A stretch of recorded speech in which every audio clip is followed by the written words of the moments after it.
I need to tell you something that's happening right now in Arkansas, and honestly, it should concern every single person who eats food in this country. Federal assistance is running out, and farmers are telling me that without help soon, we could lose them at an alarming rate. Some of these farmers had to refinance in 2025 just to stay in business, just to right the ship and keep going. Here's what I want you to understand. Arkansas has lost every single local seed company it once had, every one of them, where farmers previously had access to 6 homegrown seed providers, companies that understood their soil and their climate. Today, that number sits at 0.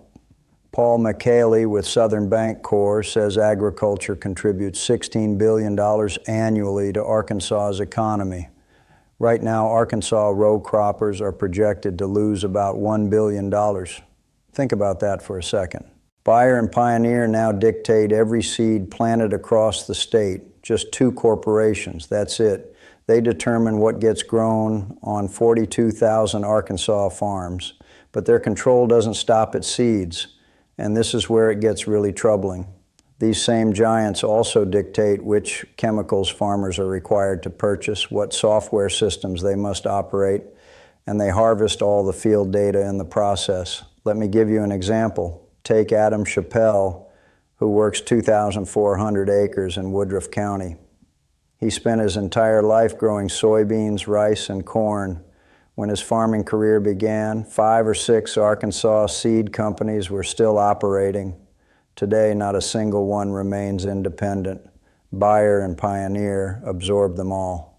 But here's the part they don't want you to know. Arkansas isn't unique in this story. What we're witnessing is nothing less than the total corporate takeover of how America feeds itself. And what I'm about to show you is going to make you angry. Back in 1996, America was home to thousands of seed companies. These were family-run businesses with deep knowledge of their regions, understanding the local soil composition, climate patterns, and unique agricultural challenges. They bred seed varieties tailored specifically to Arkansas's clay-heavy ground, its moisture levels, and its distinctive precipitation patterns. These people knew what they were doing. Fast forward to 2018 when Bayer acquired Monsanto in a record-breaking $66 billion deal, the biggest consolidation the seed industry had ever seen. Following this, just 4 corporations dominated 60% of the world's seed market. In Arkansas, virtually the entire market belongs to 2 players. Under Bayer's umbrella sit Monsanto, DeKalb, Asgrow, Delta Pine, and over 30 additional brands you'll find at any co-op. Pioneer transformed into Corteva following the DuPont-Dow combination. Together, these 2 giants hold the patents to essentially every meaningful seed, genetic trait, and variety available. You want proof this constitutes a monopoly? A USDA analysis examining agricultural market concentration revealed that between 2018 and 2020, just 2 corporations accounted for 72% of all corn acreage and 66% of all soybean acreage planted nationwide. When Senator Chuck Grassley convened hearings in October 2025 regarding seed industry consolidation, he stated that farmers don't have a real choice, let alone a fair price. Senator Cory Booker from New Jersey, hardly agricultural territory, was even more direct. He said this is corporate capture of the very first link in our food chain, and when you control the seed, you have unjust control over farmers, and ultimately you control the food. Economic theory tells us a market has lost healthy competition when its top 4 players control 40% or more. In the seed sector, 4 companies command 75% of the global market. Within Arkansas, 2 companies possess near total control. So what happened to seed prices when competition disappeared? They exploded. According to USDA data, Corn seed cost $51 per acre in 2006. Now farmers pay $168 per acre, more than triple. DTN reported that corn seed prices have nearly tripled from an average of $43.55 per planted acre in 2006 to a forecast cost of $116.20 in 2026.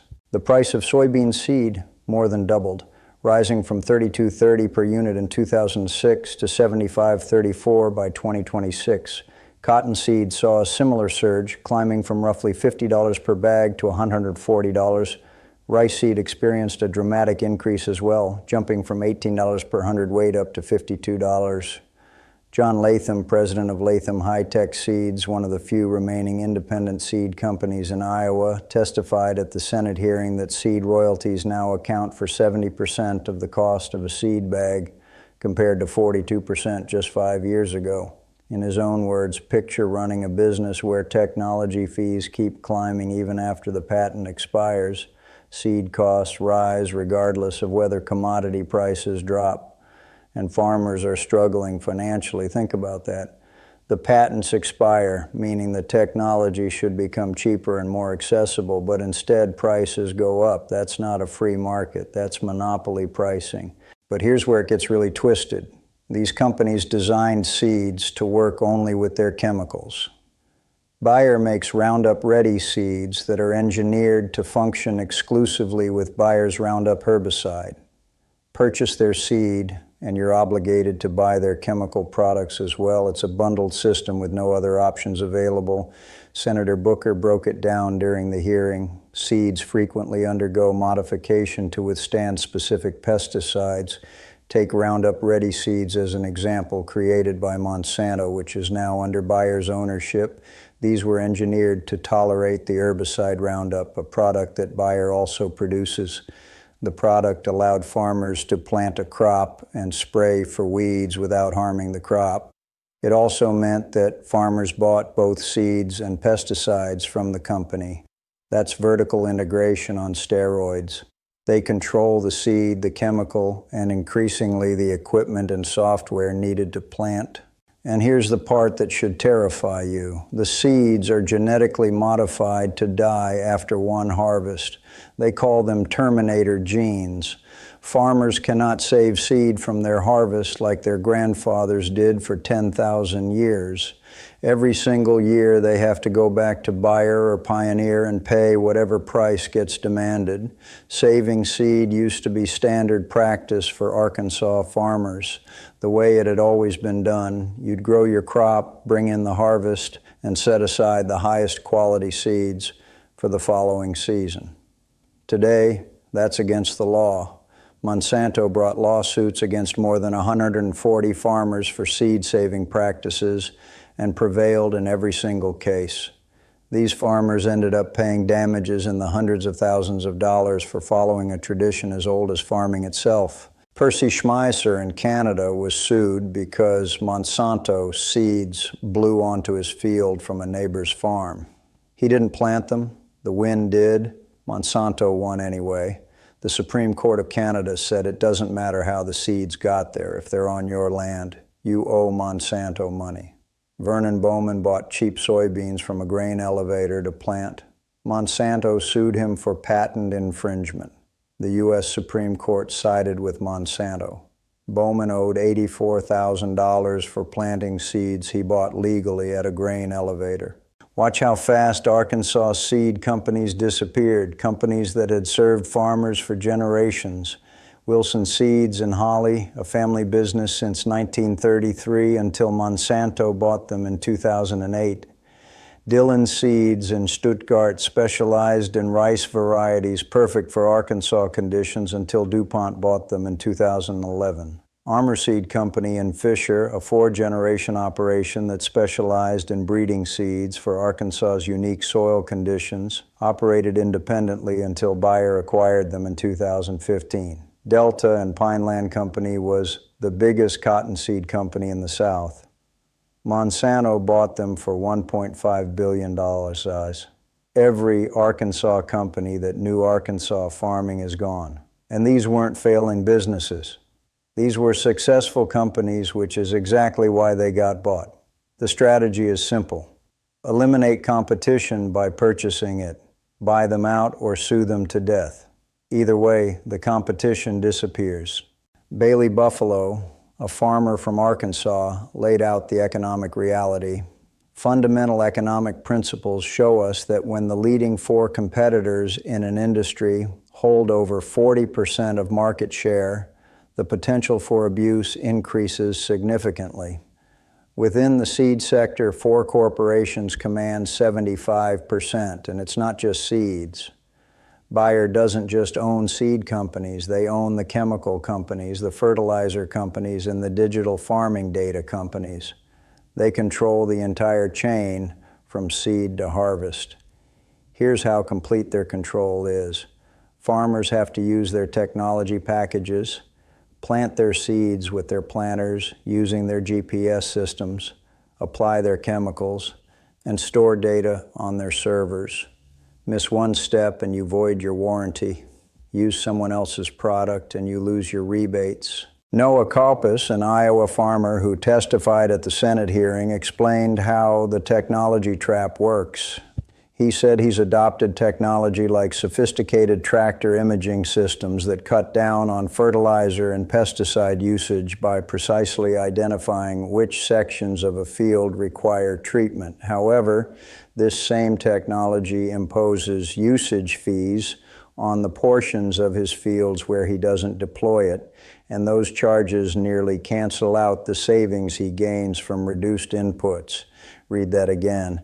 The technology charges him fees even on fields where he's not using it, and he said consolidation in the seed market has meant his farm has planted the same soybean variety for the past 5 years due to lack of competitive options. These companies know exactly how every farm performs. Their software monitors yields, tracks which farmers are efficient and which aren't. They charge successful farmers more because they can afford it, and they charge struggling farmers just enough to keep them dependent. And here's what's coming next, and this worries me deeply. Bayer and Pioneer are developing seeds that require their software to plant, seeds engineered to require a digital activation code before they'll germinate. Fall behind on payments and your seeds remain dormant. And that's complete domination over the entire growing cycle from soil to harvest. The companies are also buying crop insurance companies. They'll control the seeds, the chemicals, the data, and the insurance. Every single aspect of farming will flow through two corporations. Small seed companies used to develop regional varieties, seeds made specifically for Arkansas clay soil, Arkansas humidity, Arkansas rainfall patterns. Now farmers get one-size-fits-all seeds developed in labs 1,000 miles away that may or may not work in their specific conditions. The University of Arkansas used to develop public seed varieties that farmers could buy cheaply with no patents or restrictions.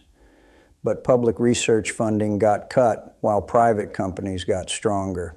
Now university researchers work on projects funded by Bayer and Pioneer. Public seeds disappeared. Diana Moss, vice president of the Progressive Policy Institute, testified at the Senate hearing that consolidation of research and development capacity does not necessarily increase the quantity or quality of innovation, but is more likely to reduce the kinds of innovation that take place. That's economists speak for when you eliminate competition, innovation dies. Why invest in better seeds when farmers have no other options?